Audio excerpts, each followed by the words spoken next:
नमस्कार, श्री नंदीश्वर विद्यालय द्वारा संचालित ई शिक्षण में आपका बहुत बहुत स्वागत है। बच्चों, आज हम क्लास 11th में हिंदी आरोह भाग 1 के अंतर्गत अध्याय 25 जिसके रचनाकार हैं राम नरेश त्रिपाठी। पिछली वीडियो में हमने इस पाठ के अंतर्गत 25 अध्याय का पाठ का जो अध्ययन किया था राम नरेश त्रिपाठी जी। तो इसमें पथिक का जो हमने बताया था कि उसमें कल्पना करते हुए कवि ने कुछ जो रचना की है, उसमें पथिक जो है वो समुद्र के किनारे, सागर के किनारे खड़ा हुआ है और उसका जो मन परिकल्पनाओं के आकाश में तैरता हुआ चला जाता है। वह कल्पना करता है कि मैं आकाश की सैर करूं, आकाश के बादलों पर बैठकर सैर करूं आदि। इस तरह से कुछ उसके मन में, उसके हृदय में तमाम प्रकार की कल्पनाएं जागृत होती हैं। तो उन कल्पनाओं को यहाँ पर अपने शब्दों के माध्यम से प्रत्यक्ष रूप से समझाया गया है कवि राम नरेश त्रिपाठी जी द्वारा कि पथिक और क्या क्या देखना चाहता है, क्या क्या प्राकृतिक उपादानों में उसके लिए बताया गया था पिछली वीडियो में कि हम देखिए कहीं भी अगर जाते हैं, जैसे पथिक मतलब राहगीर होता है, तो हम भी कहीं खड़े हो जाते हैं और प्रकृति के जो प्रतीक हैं, जो संसाधन है, वो हमारे मन को मोह लेते हैं। पर्वत, पहाड़, नदियाँ, झरने, बाग बगीचे, वनोपवन आदि फूलों के पौधे वगैरह या फूल जो हैं पुष्प बने हैं। तो इस तरह से वो, और यहाँ पर भी क्या जैसे प्रकृति में देखिए और भी तारे, नक्षत्र या ग्रह, आकाश आदि, सागर, महासागर, तो इस तरह से तालाब, तो ये तमाम जो प्रकृति के प्रतीक हैं, उपादान हैं, वह क्या है हमारे लिए मन मोह लेते हैं। तो यहाँ पर ये कह सकते हैं कि छायावाद जो एक रचना है राम नरेश त्रिपाठी जी की, वो छायावाद का ही एक प्रतिबिंब है। इसमें बताया गया है, आगे क्या कहते हैं देखिए, वन उपवन गिरी स्थान, स्थान मतलब समतल भूमि होती है, जैसी जमीन जो होती है। वन ऊपर सब समझते हैं, वन जंगल वगैरह, और उपवन यानी कि बाग बगीचे, गिरी मतलब पर्वत होता है। कुंज में मेघ बरस पड़ते हैं, मेरा आत्म प्रलय होता है, नैन नीर झरते हैं। तो नैन नीर झरते हैं, पड़ुल है तट, दृढ़ मतलब तिनके, गरु मतलब वृक्ष, गिरी नव किरण जलद पर प्यारी, लिखी हुई है मधुर कहानी, विश्व विमोहन हारी, कैसी मधुर मनोहर उज्ज्वल है यह प्रेम कहानी, जी में है अक्षर बन इसके बनूं, विश्व की वाणी स्थिर पवित्र आनंद प्रवाहित, सदा शांति सुखकर है। आह, प्रेम का राज्य परम सुंदर, अतिशय सुंदर है। गिरी मतलब पहाड़ या पर्वत, साम यानी कि समतल भूमि, कुंज यानी कि लता समूह जो होते हैं, ठीक है ना। मेघ बादल, आत्मप्रलय मतलब आंतरिक भावों का जो वेग है, आंतरिक हमारे जो भाव होते हैं, भाग नहीं भाव, तो भाव का जो वेग है वो क्या है, उमड़ पड़ता है और हमारे मन में क्या होते हैं, बहुत से अभी भाव जागृत हो जाते हैं, मन में जो भाव से भर जाता है, तो वो क्या है, बाहर आने लगती है। तो हमारे जो मनो का जो विकार है या जो भाव है, मनोभाव है, वो एक वेग के साथ एक शीघ्र ही क्या बाहर आने की ललायत हो जाती है, व्याकुल हो जाते हैं। यहाँ पर ये कह सकते हैं कि भावों में सराबोर होकर तो हम क्या हो जाते हैं, स्वयं को भूल जाते हैं। तो इस तरह की उन्मादक स्थिति तो नहीं कह सकते। नैन मतलब आँखें, तृण मतलब तिनका, नीर मतलब जानते हैं जल, और तरु मतलब पत्ते या वृक्ष, जलद बादल, विश्व विमोहन यानी संसार को मुग्ध करने वाली, ठीक है ना। वाणी मतलब आवाज, स्वर, आना मतलब प्रसन्नता, प्रवाहित यानी कि बहती हुई, अतिशय मतलब अत्यधिक, ठीक है ना, यह बढ़ा चढ़ा था। तो इस काव्यांश में कवि ने क्या है, पथिक को दुनिया के दुखों से विरक्त होने की और प्रकृति के सौंदर्य पर मुग्ध होने का इस तरह का क्या है, और वहीं पर बस जाने की इच्छा जाहिर करते हुए ये बताने का प्रयास किया है कि पथिक चाहता है कि संसार से मतलब उसका मन क्या है, शराब कैसे भर जाता है, दुखों से भरा गया है, वो संताप में डूबा हुआ है। तो इस तरह से क्या है, वो संसार से उससे विरक्त होकर मतलब दूर कहीं भी ऐसा होता है कि हम भी घर परेशान हो जाते हैं अपने, या फिर अपने मन में किस तरह की बात को लेकर परेशान होते, तो फिर हम चले जाते हैं कहीं दूर शहर मतलब सैर करने के लिए, इस तरह से। तो इस तरह से घूमना फिरना हम वहाँ पे मतलब ये घर परिवार इस तरह का कोलाहल जो होता है माहौल, वो सुहाता नहीं है, अच्छा नहीं लगता है। तो इस तरह से यहाँ पर उन्होंने क्या प्रकृति के अनुपम सौंदर्य का वर्णन करते हुए कवि राम नरेश त्रिपाठी क्या कहते हैं कि जब जंगलों, बाग बगीचों, पहाड़ों, समतल मैदानों में, लता समूह में एक बादल बरसने लगते हैं, मतलब बरसात होने लगती है, तो बारिश की बूंदों की फुहारें बनकर गिरने उड़ने लगती हैं, तब नायक स्वयं को भूल जाता है। मतलब इस तरह की अगर स्थिति हो जाती है तो हमें भी कभी ऐसा होता है, पानी बरसने लगता है, बड़ी अच्छा सा क्या हो जाता है, मौसम हो जाता है, तो हम भी कहीं ना कहीं अपने मन को आनंदित, जब मन बहुत आनंदित होने लगता है, इस तरह का मौसम परिवर्तित होता है, तो कहीं ना कहीं देखिए अब गर्मी सुलझती हुई गर्मी पड़ती है तो वहाँ पर तो ऐसा कुछ होता नहीं है, लेकिन जब कहने का मतलब ये है कि खुशनुमा जब मौसम होता है, माहौल होता है, प्रकृति अपने अपने अलग स्वरूपों में बदलती चली जाती है, तो जो मन को अच्छा लगता है, मन भावन जो होता है, मन भावन मौसम जिसे कह सकते हैं, चाहे बसंत हो, वर्षा हो या फिर कहीं सर्दियाँ हो, शिशिर ऋतु का हो। तो इस तरह से बरसात में क्या होता है, जो बूंदें हैं, पहाड़ है, वो बनकर गिरने होने लगती हैं, तो इस तरह से मन से क्या हो जाता है, आनंद से भर जाता है। तो अचानक बादल बरसने लगते हैं, ठीक है ना, और बारिश की बूंदें फुहारे बनकर क्या है, गिरने उड़ने लगती हैं। तब नायक जो है वो, यानी कि पथिक जो है वो स्वयं को क्या हो जाता है, भूल जाता है। उसके आंतरिक भाव अचानक हृदय से आवेग के साथ, वेग के साथ बाहर आने लगते हैं और भयभाव विफल हो जाता है। उसके नैनों से अश्रुधारा क्या हो जाती है, फूट पड़ती है, वह रोने लगता है। ऐसे में पथिक अपनी सहचरी यानी कि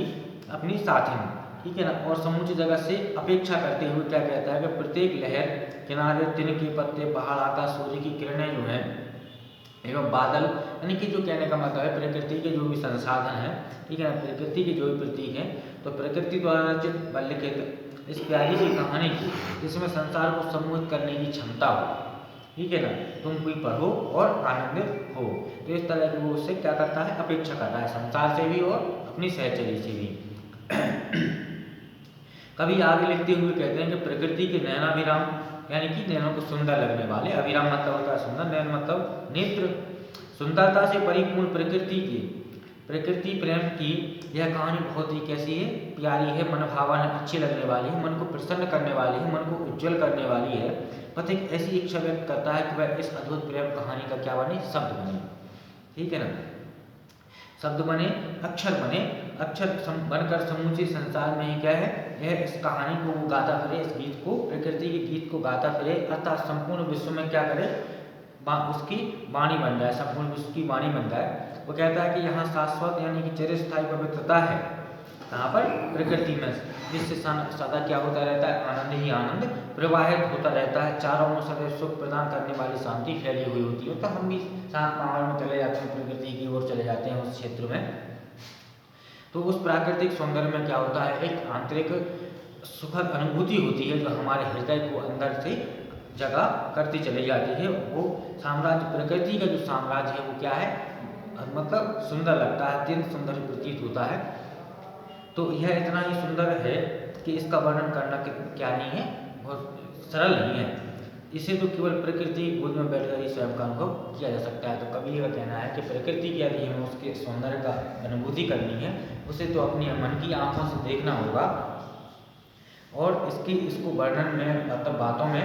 मतलब अक्षरों में, शब्दों में कहना उसके लिए क्या होगा, लगभग असंभव होगा। इसका तो हम क्या कर सकते हैं, अनुभव करेंगे, उसका एहसास कर पाएंगे, तब जाके ही प्रकृति के उसको क्या है, उस आनंद को अनुभव किया जा सकता है, जब तक हम प्रकृति की गोद में नहीं बैठते हैं।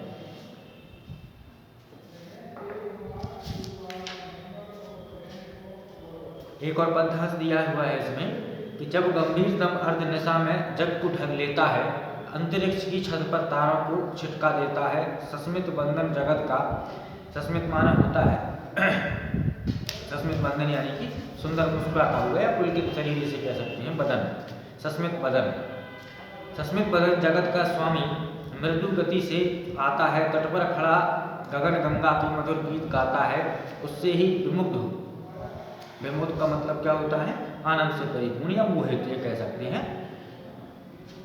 तट पर खड़ा गगन गंगा की मधुर गीत गाता है, उससे ही विमुग्ध हो नभ में चंद्र भैंस देता हंसना, भैंस मतलब हंसना मुस्कुराना, चंद्र मतलब चंद्रमा नभ मध्य आकाश, वृक्ष विविध पत्तों पुष्पों से तन को सज लेता है,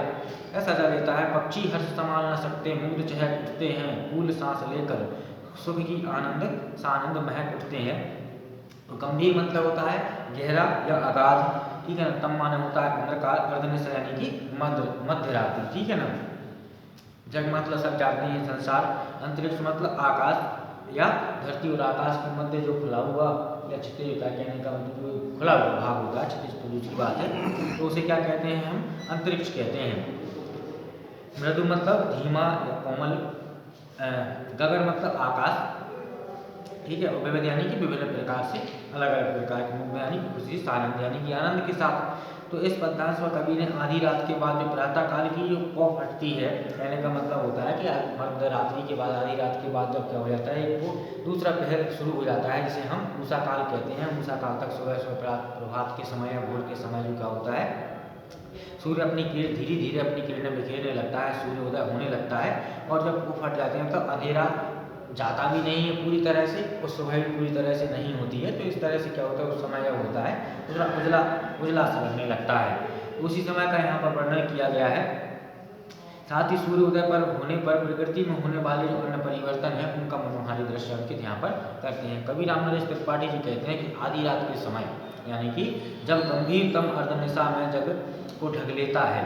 तो कहते हैं कवि रामनरेश त्रिपाठी जी कहते हैं कि आधी रात के समय जब गहरा अंधकार पूरे संसार को अपने आगोश में ले लेता है, अपने आलिंगन में भर लेता है, यानी कि चारों ओर प्रकाश फैल जाता है। और जब देखिए क्या चारों ओर अंधेरा, गहरा अंधेरा छा जाता है, तब क्या करता है, आकाश रूपी छत पर वही तारे जो हैं,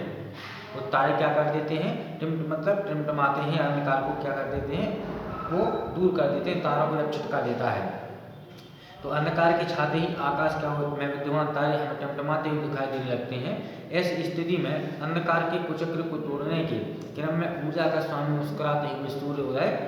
होता है, और वह अपना मुख धीरे धीरे पूर्व दिशा में क्या करने लगता है, उदित होने लगता है, यानी कि सूर्योदय होने लगता है। वह किनारे पर खड़ा होकर टिमटिमाते तारों से युक्त आकाश गंगा की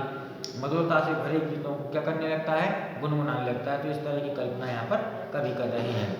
आगे कहते हैं,